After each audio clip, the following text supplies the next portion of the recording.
बिस्मिल्लाहिर्रहमानिर्रहीम। अस्सलाम वालेकुम। Welcome to the cook with नूरे।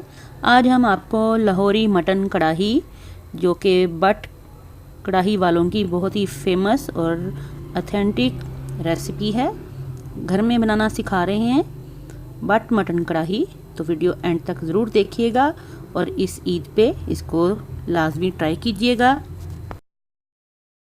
तो सब्सक्राइब करें कुक विद नूरे को और बेल आइकन को ज़रूर दबाइए आने वाली लेटेस्ट वीडियोस के नोटिफिकेशंस के लिए। पसंद आए तो लाइक ज़रूर कीजिएगा। आधा कप हमने घी को मेल्ट कर लिया है। अब इसके अंदर हम लहसुन और अदरक का पेस्ट शामिल कर रहे हैं 2 टेबल स्पून। आप इसमें कुकिंग ऑयल भी यूज़ कर सकते हैं, लेकिन घी से ये कढ़ाई टेस्टी बनेगी। हल्का सा सौते कर लिया लहसुन अदरक को।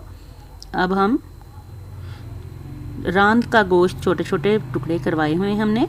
1 किलो रांद का गोश्त है जो कि इसमें हमने शामिल किया है। इसको हल्का सा बस भूनेंगे,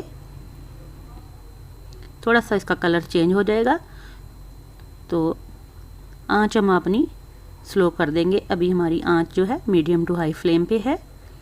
चलिए मैं इसको थोड़ा सा भून लेती हूँ, इसके बाद दिखाती हूँ आपको इसका नेक्स्ट प्रोसीजर। ये देखिए, इसमें थोड़ा थोड़ा सा इसने अपना पानी छोड़ना शुरू किया है। अब इसमें टमाटर शामिल करेंगे। 4 से 6 टमाटर जो हैं उनको हाफ़ करके तो आपने इसके अंदर ऐड कर देना है। टमाटर जो हैं अभी इसके हमने सिर्फ बीज निकाले हुए हैं और इसको कवर कर देंगे। तो जो ही थोड़े से ये नरम पड़ेंगे तो इनका छिलका जो है वो हम रिमूव कर देंगे। हरी मिर्चें जो हैं ये भी बारीक वाली जो हैं, ये आपको पता काफ़ी तीखी होती हैं। ये 3 से 4 मैं इसमें शामिल करूँगी और इसको पकने के लिए रख देंगे अब हम स्लो फ्लेम पे, यहाँ तक कि जो गोश्त है वो अपना पानी छोड़ दे और इसके साथ टमाटर भी गल जाएं।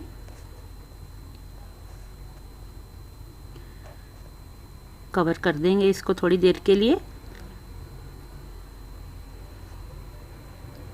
तकरीबन 8 से 10 मिनट बाद ये देखें आसानी से इसके जो हैं छिलके उतरने शुरू हो गए हैं टमाटरों के। तो इसी तरह से सारे टमाटरों के जो छिलके हैं वो मैं निकाल लेती हूँ।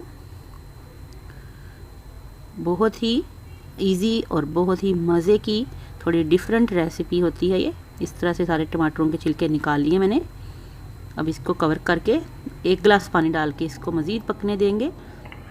ये देखें, पानी के साथ ही ये तकरीबन 15 से 20 मिनट में गोश्त तकरीबन हमारा 70% डन हो गया। अब आंच हमने हाई फ्लेम पे करके तो इसको फटाफट से भूनना है। टमाटर जो हैं उनको आपने अच्छी तरह से अब मैश करना है चम्मच की मदद से ही, ताकि अच्छी तरह इसकी ग्रेवी तैयार हो जाए। और अब इसको दोबारा से कवर कर देंगे मज़ीद पकने के लिए, यहाँ तक कि ये फुल डन हो जाए। चलिए, ये अब तकरीबन हमारा गोश्त जो है गल चुका है। अब हाई फ्लेम पे हमने कर दिया है अपने चूल्हे को। ये देखिए, यहाँ से आपको बाहर भी नज़र आ रही होगी, बहुत हाई फ्लेम पे है। अब इसको फटाफट से आपने बस भूनना ही करनी है इसकी। आपने अक्सर ढाबा या रेस्टोरेंट वगैरह के बाहर देखा होगा, जब कढ़ाई बन रही होती है तो आंच बहुत हाई फ्लेम पे होती है।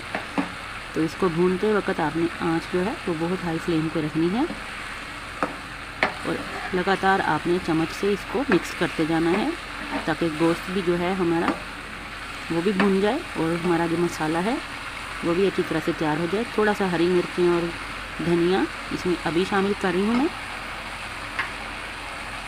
इस वक्त शामिल करने से इनका फ्लेवर जो है वो कढ़ाई के अंदर अच्छी तरह से शामिल हो जाएगा, रच जाएगा। गार्निश के वक्त भी आप डाल सकते हैं, लेकिन ये बट कढ़ाई जो है इसमें दही और बाकी चीज़ों से पहले धनिया और हरी मिर्चें डाली जाती हैं। अब ये देखें, ये गोश्त हमारा तकरीबन डन हो गया है। बाकी मसाले अब इसमें शामिल करेंगे, जो कि हैं हल्दी 1 बड़ा चम्मच, लाल मिर्च 1 बड़ा चम्मच, ज़ीरा 1 टेबल स्पून, गरम मसाला 1 टेबल स्पून। नमक इसमें हमने पहले शामिल नहीं किया था। अब दही के अंदर हमने 1 बड़ा चम्मच नमक शामिल करके तो ये दही थोड़ा पतला हो गया, जिसकी वजह से तो अब ये हम दही इसमें शामिल करेंगे और इसको भून लेंगे। नमक जो कढ़ाई में अगर एंड पे शामिल करें तो गोश्त बहुत अच्छी तरह से गल जाता है ये टिप भी आपके बहुत काम आएगी। चलिए थोड़ी देर इसको इस तरह से हल्का सा भून के तो कवर कर देते हैं, ताकि दही जो है उसका पानी ड्राई हो जाए और मसाला जो है वो अलहदा नज़र आना लग जाए। अब ये देखें हमारा दही जो है वो अच्छी तरह से इसमें रच गया है, इसका फ्लेवर। तो अब आंच हम हाई फ्लेम पे दोबारा से करके तो अब इसकी दोबारा से भुनाई शुरू करेंगे कढ़ाई की। गोश्त हमारा बहुत अच्छी तरह से गल चुका है। अब हमने सिर्फ इसका जो पानी है एक्स्ट्रा वो रिड्यूस करना है और हमने इसको कढ़ाई की तरह थोड़ा थिक करना है। 10 मिनट रखते हैं इसको कवर करके।